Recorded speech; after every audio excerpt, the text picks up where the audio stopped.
We develop a biofuel for the maritime sector. We cover the complete value chain, so from the production of the biofuels up to the end user. Fuel that we developed, bio-HFO, is full drop-in fuel. Drop-in fuel means that you can use this fuel without modification of your engine. This project is especially suitable for the TUE because it deals with the properties of fuels. We have engines, we have fuels, we do the experiments with all the equipment necessary to do so. There's no other lab at the university in the Netherlands that can do that. If we can reduce the CO2 emissions of the maritime sector, we can reduce quite a lot of CO2 emissions in Europe already. Well, if you really want to understand how a fuel combusts, you need to do a lot of diagnostics. We measure the pressure trace, we measure the emissions that come out of the exhaust with very expensive equipment, and doing so you can really fool around with how you apply the fuel in the engine to see what's the best way to do so.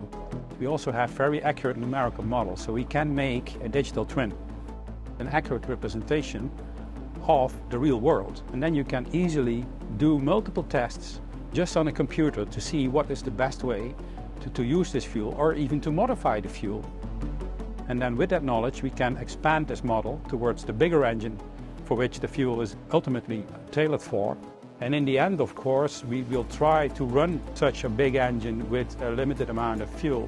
And by that we can then see if our models indeed predicted the right trends. From gram scale to more ton scale in 4 years' time. You need to test your facilities and your catalysts and your processes, and then after that you try to scale it up. And that's where chemistry comes in. The main challenge of our project is to close the gap between the petroleum-derived fuel and our biofuel. Usually this reaction is done by using precious metals that are expensive, and because we want to do it as green as possible, I am also focusing on replacing these metals with more art-abundant metals. Small-scale experiments, making models that are accurate enough to predict what's happening on the big scale, and then in the big scale finally trying to see if we indeed predicted the right trends. So having hands-on the development on these materials, making them from scratch has been really exciting. Getting to the results that I was expecting has been really, really good. There are already industrial partners interested to use this kind of fuel in their large-scale maritime engines. And this is what makes this work more impactful, I think, because we're targeting one of the most polluting sectors, which is the shipping industry.